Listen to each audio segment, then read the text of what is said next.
بسم اللہ الرحمن الرحیم۔ السلام علیکم میرے عزیز طلباء و طالبات، آپ سب کیسے ہیں؟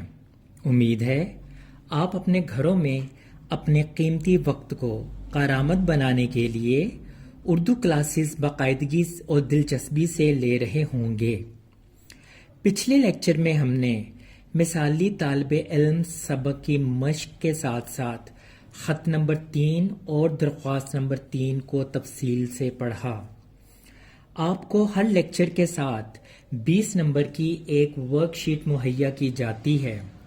سبق اچھی طرح پڑھ کر اس ورک شیٹ کو حل کریں۔ اس طرح آپ کو سبق کو مزید سمجھنے میں بہت مدد ملے گی۔ امید ہے آئندہ آپ ورک شیٹ کو حل کرنے کے لیے پورے ذوق و شوق کا مظاہرہ کریں گے۔ جیسا کہ آپ جانتے ہیں کہ پڑھائی کے ساتھ ساتھ دیگر غیر نصابی سرگرمیاں بھی بے حد ضروری ہیں، اور غیر نصابی سرگرمیوں میں کھیل کود بہت اہم ہے۔ آج کا موضوع بحث عنوان بھی کھیل سے ہی متعلقہ ہے، جو کہ ہاکی ہے۔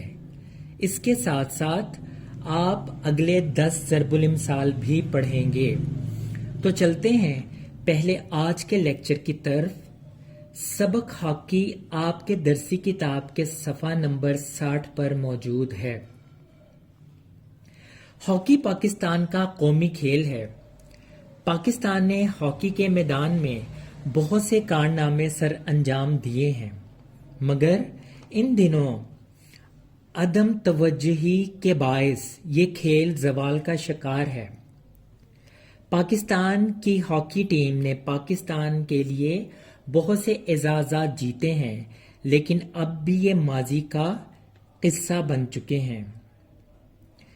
اب میں سبق پڑھنے سے پہلے اس کے صفحہ نمبر 60 پر درج مشکل الفاظ کے معنی سب سے پہلے بتانا چاہوں گا، اور اس کے بعد تفصیل سے مشکل الفاظ کی وضاحت کے ساتھ سبق کی پڑھائی کروں گا۔ سبق ہاکی، خاص الفاظ، صفحہ نمبر 60۔ جہد مسلسل، اس کا مطلب ہے لگاتار کوشش کرنا۔ ریفری، کھیل کا منصف۔ تنبیہ، آگاہ کرنا، خبردار کرنا۔ سنگین، سخت، خطرناک۔ ہیلمٹ، لوہے یا فائبر کا ایسا خول جو سر کی حفاظت کے لیے پہنا جاتا ہے۔ تمغہ، اعزاز، انعام۔ ایسٹرو ٹرف، ہاکی کا مصنوعی گھاس پر مبنی میدان یا مصنوعی گھاس پر مبنی ہاکی کھیلنے کے لیے جو میدان بنایا جاتا ہے اس کو ایسٹرو ٹرف کہا جاتا ہے۔ دورانیہ، وقت، عرصہ۔ اولمپکس، کھیلوں کے مقابلے۔ ترائے امتیاز، نمایاں ہونے کی وجہ۔ گول پوسٹ، وہ جگہ جہاں ہاکی کا بال پھینک کر پوائنٹ حاصل کیا جاتا ہے۔ برق رفتاری، بجلی کی سی تیزی، یعنی بہت تیز رفتار۔ کھیل کو انسانی زندگی میں بہت اہمیت حاصل ہے۔ کھیل سے جسمانی صحت بہتر ہوتی ہے۔ یہ بات دیکھنے میں آئی ہے کہ کھلاڑی عام لوگوں کی نسبت مقابلے میں جسمانی اعتبار سے، جسمانی لحاظ سے زیادہ مضبوط اور توانا ہوتے ہیں۔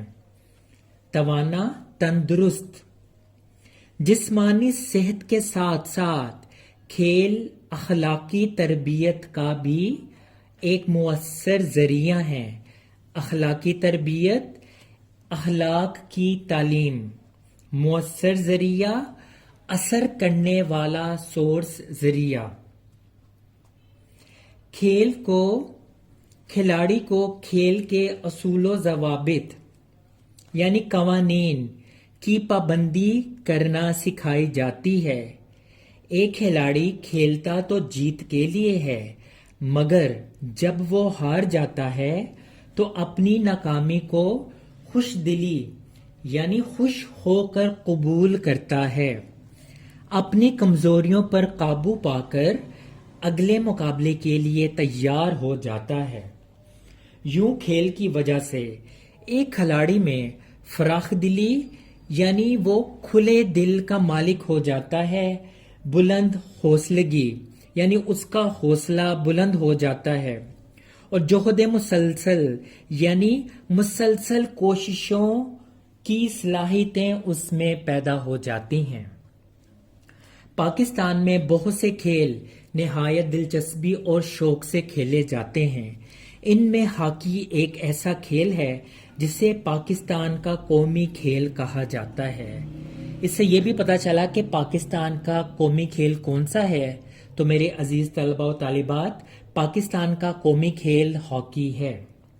اس کھیل کی تاریخ کا مطالعہ کریں تو پتہ چلتا ہے کہ یہ ایک قدیم کھیل ہے، یعنی کافی پرانا کھیل ہے جو بہت عرصے سے کھیلا جا رہا ہے.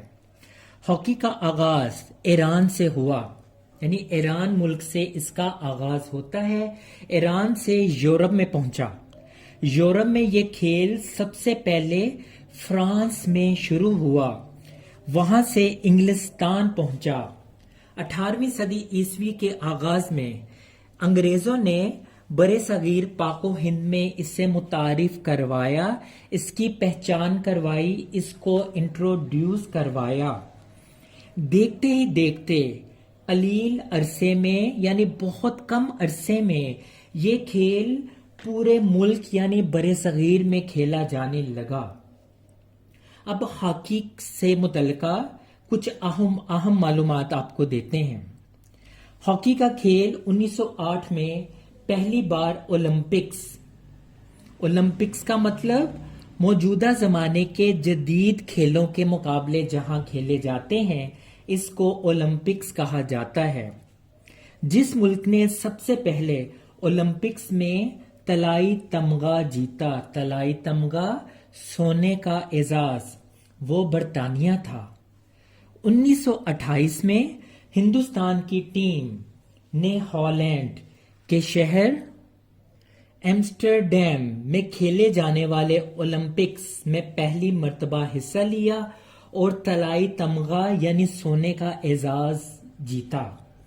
1940 تک یہ اعزاز ہندوستان کے پاس رہا. پاکستان میں ہاکی کے کھیل کا جائزہ لینے کے لیے یہ مناسب معلوم ہوتا ہے کہ اس کھیل کے بارے میں کچھ بنیادی معلومات پر چند باتیں ہو جائیں.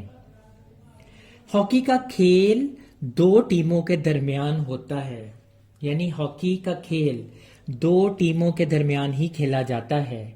ہر ٹیم کے اندر 11 کھلاڑی ہوتے ہیں. ان کی پوزیشنز یہ ہیں، یعنی وہ ہاکی کی گراؤنڈ میں کس جگہ کھڑے ہوتے ہیں. اس کا تصویری خاکہ آپ ساتھ دیکھ رہے ہیں. Goalkeeper, left full back, right full back, right half, centre half, left half, right out, right in, centre forward, left out اور لیفٹ ان. آپ ان پوزیشنز کو دکھائی جانے والی تصویری خاکوں میں دیکھ سکتے ہیں اور آسانی سے سمجھ بھی سکتے ہیں. 1900 میں انٹرنیشنل ہاکی رولز بورڈ کے نام سے ایک ادارہ قائم ہوا، جس کے تحت اس کھیل کے قواعد و ضوابط یعنی اصول ترتیب دیے گئے.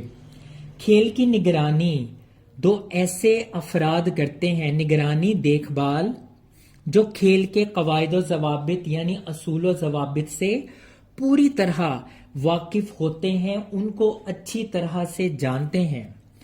کھیلتے ہوئے کوئی کھلاڑی غلطی کرے تو اس سے تنبیہ کرتے ہیں، اسے خبردار کرتے ہیں، اسے آگاہ کیا جاتا ہے۔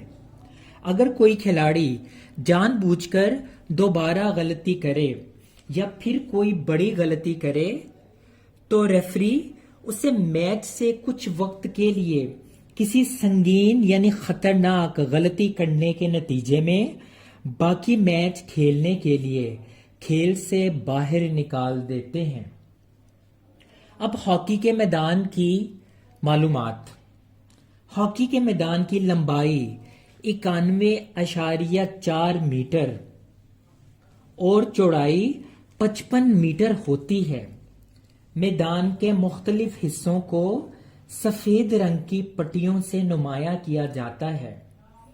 گول پوسٹ کی چوڑائی 3.6 میٹر اور اونچائی 2.1 میٹر ہوتی ہے۔ گول پوسٹ پہلے میں آپ کو بتا چکا ہوں کہ وہ جگہ جہاں ہاکی کی گیند پھینک کر پوائنٹ حاصل کیا جاتا ہے۔ گول پوسٹ کا سامنے والا رخ کھلا ہوتا ہے جبکہ باقی ہر طرف مضبوط جالی لگی ہوتی ہے۔ کھلاڑیوں میں صرف گول کیپر کو ٹانگوں پر گھٹنوں تک پیڈ باندھنے، ہاتھوں میں دستانے پہننے اور سر پر ہیلمٹ پہننے کی اجازت ہوتی ہے۔ کھلاڑی کھیل کے لیے جو سٹک استعمال کرتے ہیں وہ 18 سے 21 اونس وزنی ہوتی ہے، یعنی اس کا وزن 21 اونس تک ہوتا ہے۔ ہاکی کی گیند سفید رنگ کی ہوتی ہے۔ کھیل 2 وقفوں پر مشتمل ہوتا ہے۔ اس کے 2 دورانیاں ہیں، 2 وقت ہیں۔ ہر وقت کا دورانیہ عرصہ 35 منٹ کا ہوتا ہے۔ ایک میچ کے دوران ایک ٹیم کو زیادہ سے زیادہ 4 کھلاڑی تبدیل کرنے کی اجازت ہوتی ہے۔ یہ تو تھی کھیل کے میدان اور کھیلنے کے بارے میں کچھ خاص معلومات۔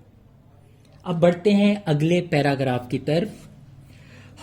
پاکستان کی ہاکی ٹیم پہلی مرتبہ بین الاقوامی یعنی انٹرنیشنل مقابلوں میں 1948 میں شریک ہوئی، شامل ہوئی۔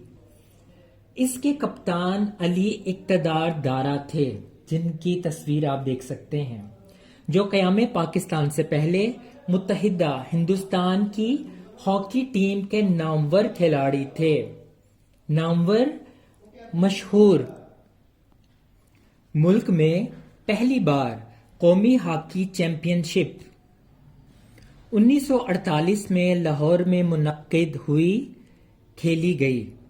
پاکستان نے 1954 کے ہاکی کے اولمپک مقابلوں میں نہ صرف شرکت کی بلکہ نقرئی تمغہ بھی جیتا، یعنی چاندی کا اعزاز حاصل کیا۔ اس کے بعد پاکستان کی ہاکی ٹیم کا فتوحات یعنی فتح کی جیت کا سلسلہ چل نکلا۔ 1958 میں ٹوکیو کے ایشیائی کھیلوں میں طلائی تمغہ یعنی سونے کا تمغہ جیتا۔ 1960 میں روم کے اولمپکس کھیلوں میں طلائی تمغہ یعنی پھر سونے کا تمغہ جیتا۔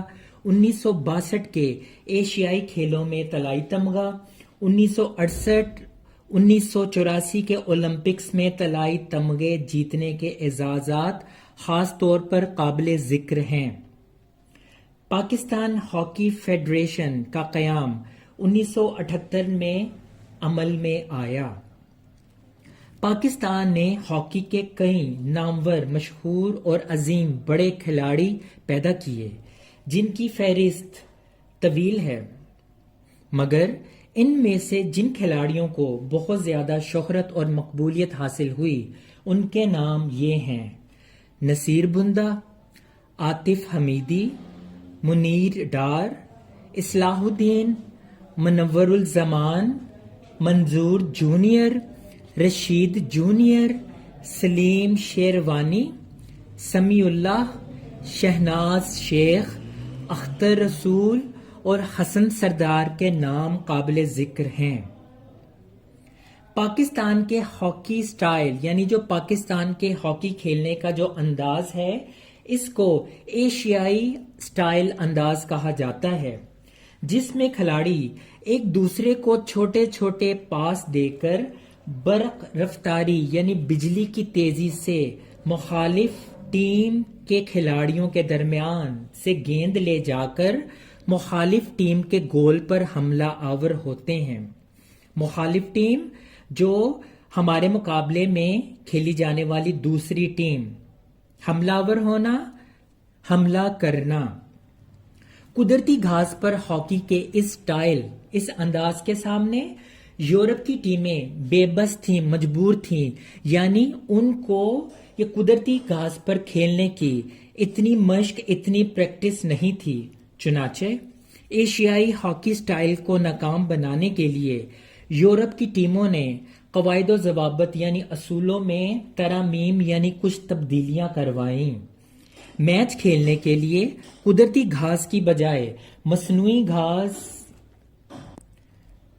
یعنی ایسٹرو ٹرف اور پولی ٹرف وغیرہ کو رواج دیا، اس انداز کو اپنایا جانے لگا۔ اس وقت ہمارے کھلاڑی سخت محنت کرنے اور اچھا کھیلنے کے باوجود کامیابی کے وہ نتائج حاصل نہیں کر پا رہے جو ماضی میں ان کا ترہ امتیاز رہا، یعنی جس کی بدولت ان کو ماضی میں نمایاں مقام حاصل رہا۔ یہی وجہ ہے کہ عالمی درجہ بندی میں یعنی بین الاقوامی مقام میں اب ہماری ہاکی کی ٹیم سر فہرست نہیں، یعنی ہماری جو ٹیم ہے وہ کسی نمبر پر نہیں آ رہی۔ ہمیں موجودہ صورتحال سے مایوس ہونے کی بجائے سخت محنت کرنی چاہیے۔ توقع ہے کہ اپنی محنت کے بلبوتے پر اس کے ذریعے پاکستان کی ہاکی ٹیم جلد ہی دنیا کی صف اول کی ٹیموں میں شمار ہونے لگے گی۔ صف اول کی ٹیم پہلے نمبر پہ آنے والی ٹیموں میں۔ ہاکی کا کھیل اب پوری دنیا میں مقبول ہے، مشہور ہے۔ ملک عزیز یعنی پیارے وطن پاکستان کے علاوہ یہ کھیل بھارت، ملیشیا، چین، جنوبی Korea, Japan, Australia, New Zealand, Germany, Holland, انگلستان، فرانس، جنوبی افریقہ، ارجنٹائن وغیرہ میں بڑے ذوق و شوق سے کھیلا جاتا ہے۔ ہاکی کے کھیلوں کے بڑے بڑے ٹورنامنٹ اولمپکس، چیمپئنز ٹرافی اور ورلڈ کپ ہوتے ہیں، جن میں تقریباً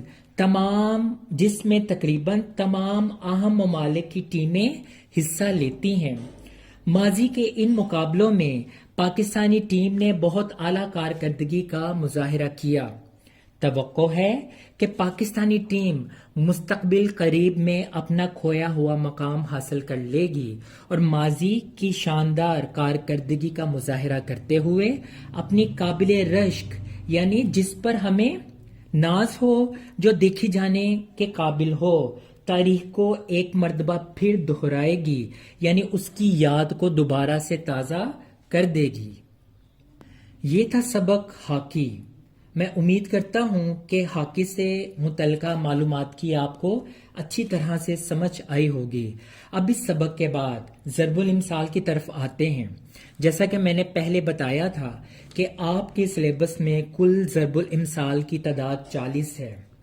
10 ہم نے پچھلے لیکچر میں پڑھے اور 10 آج پڑھیں گے، تو چلیں 10 ضرب الامثال شروع کرتے ہیں۔ یہ ضرب الامثال آپ کے صفحہ نمبر 46 پر موجود ہیں۔ نمبر 11، بلی کے بھاگوں چھینکا ٹوٹا۔ اس کا مطلب مراد پوری ہو جانا یا اس چیز کا آپ کو مل جانا یا پورا ہو جانا جس کی آپ کو امید نہ ہو یا آپ کو گمان نہ ہو کہ یہ امید میری پوری ہو سکتی ہے۔ نمبر 12، پاک رہو بے باک رہو، مطلب ایماندار اور دیانتدار انسان کو کوئی ڈر خوف نہیں ہوتا۔ نمبر 13، سوت نہ کپاس جولاہے سے لٹھم لٹھا، یعنی خوام خواہ کا جھگڑا مول لینا، کوئی بات نہ ہونا تو اس بات پر فساد بھڑپا کر دینا یا کسی بے بنیاد بات پر لڑائی جھگڑا فساد ڈال دینا۔ نمبر 14، کم خواب میں ٹاٹ کا پیوند، یعنی کسی قیمتی چیز کے ساتھ آپ کم تر چیز کو لگا دیں، شامل کر دیں تو کتنی عجیب وہ دکھائی دے گی۔ 15 توہم تاثیر صحبت کا اثر، یعنی اچھی یا بری صحبت کا اثر انسان پر ہو کے ہی رہتا ہے۔ اگر آپ اچھی سوسائٹی، اچھی صحبت اختیار کرتے ہیں تو آپ کے اندر اچھی تبدیلیاں دیکھی جا سکیں گی۔ اگر آپ کسی غلط سوسائٹی یا غلط صحبت میں شامل ہو جاتے ہیں تو گھر والے، دوست، احباب آپ میں بری تبدیلیاں دیکھیں گے۔ نمبر 16 جتنی چادر دیکھیے اتنے پاؤں پھیلائیے، مطلب اپنی حیثیت اور طاقت کے مطابق ہی خرچ کرنا چاہیے، ورنہ مشکلات کا سامنا کرنا پڑے گا۔ نمبر 17 جس کی لاٹھی اس کی بھینس، یعنی جس کے پاس طاقت ہوتی ہے وہی قابض ہوتا ہے۔ زبردست جو چاہے لے سکتا ہے اور جو چاہے منوا سکتا ہے۔ نمبر 18 چور کی داڑھی میں تنکا، یعنی جرم کرنے والے کے دل میں یہ خوف لگا رہتا ہے کہ وہ کوئی ایسی حرکت نہ کر بیٹھے جس سے اس کا جرم ہی ظاہر ہونا شروع ہو جائے۔ نمبر 19 حساب جو بخشش سو، یعنی جیسے جیسے حساب کتاب ہوتا جاتا ہے ویسے ویسے انعامات ملتے جاتے ہیں۔ اگر حساب کتاب میں گناہ زیادہ ہیں تو ویسی ویسی سزائیں ملتی جاتی ہیں۔ آخری نمبر 20 خدمت سے عظمت ہے، مطلب دوسروں کی خدمت سے ہی آپ کو عزت اور عظمت ملتی ہے۔ یہ تھا ہمارا آج کا لیکچر۔ میں امید کرتا ہوں کہ آپ کو اچھی طرح سے سمجھ آئی ہوگی۔ انشاءاللہ نئے لیکچر کے ساتھ آپ کی خدمت میں دوبارہ حاضر ہوں گے۔ تب تک اللہ حافظ، اللہ نگہبان۔